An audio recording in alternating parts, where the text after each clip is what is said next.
There are very few Americans that would question that smoking causes cancer, but there are some more significant doubts when it comes to concepts that scientists consider to be truths. And this includes, for example, evolution, as we've talked about. This includes the Big Bang. This includes climate change. There is a new Associated Press GFK poll, and it shows that Americans have more skepticism than confidence in global warming, the age of the Earth, and evolution, and have the most trouble believing that a Big Bang created the universe 13.8 billion years ago. So this study didn't quiz people about their scientific knowledge. What it did was it quizzed people about their confidence level in several statements about science and medicine. So on some of these, there's complete, almost unanimous acceptance. For example, 4% of respondents don't believe that smoking causes cancer. 6% don't believe that mental illness is a medical condition that affects the brain. 8% are skeptical that there is genetic code inside of our cells. 15%, for example, have doubts about the safety and efficacy of childhood vaccines. That's a topic we've covered quite a bit as well. Here's where it gets a little interesting. 4 in 10 say they are either not very confident or straight out disbelieve that the Earth is warming, mostly as a result of human-made heat-trapping gases. 4 in 10 say that they're not too confident that the Earth is 4.5 billion years old, or that life on Earth evolved through a process of natural selection, as described scientifically. A narrow majority, 51%, is questioning the Big Bang.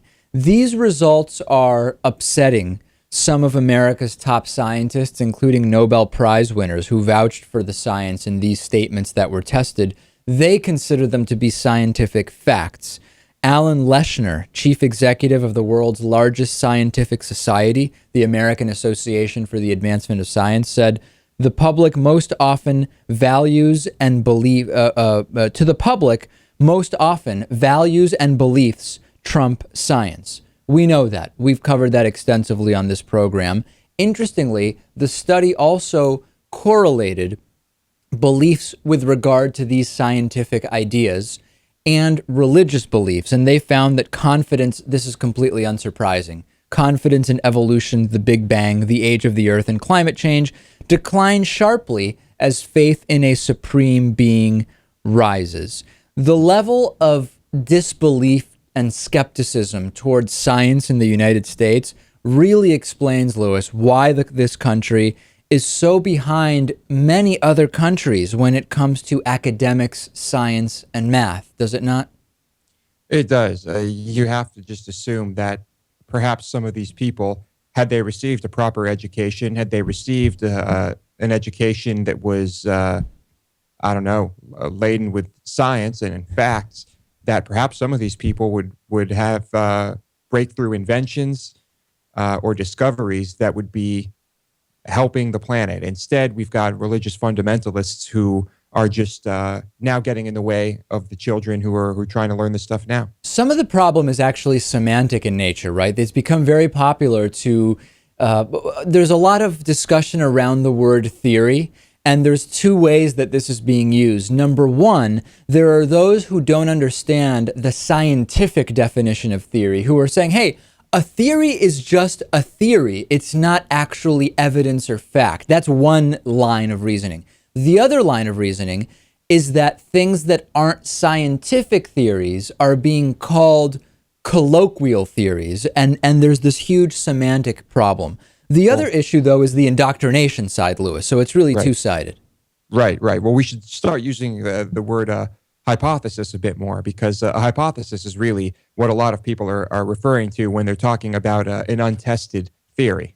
I actually wouldn't have a problem with any scientific theory being questioned or rationally discussed if it was clear that it was being done out of a sense of deeper epistemological reasoning, right? If we're really trying to dig into the context of the great debates and around knowledge, if I had a feeling that not so much disbelief in science, but the questioning of how we obtain knowledge was rooted in a deeper desire to understand human knowledge, I actually would be okay with that. The problem is that's not the impetus behind any of these doubts, Lewis.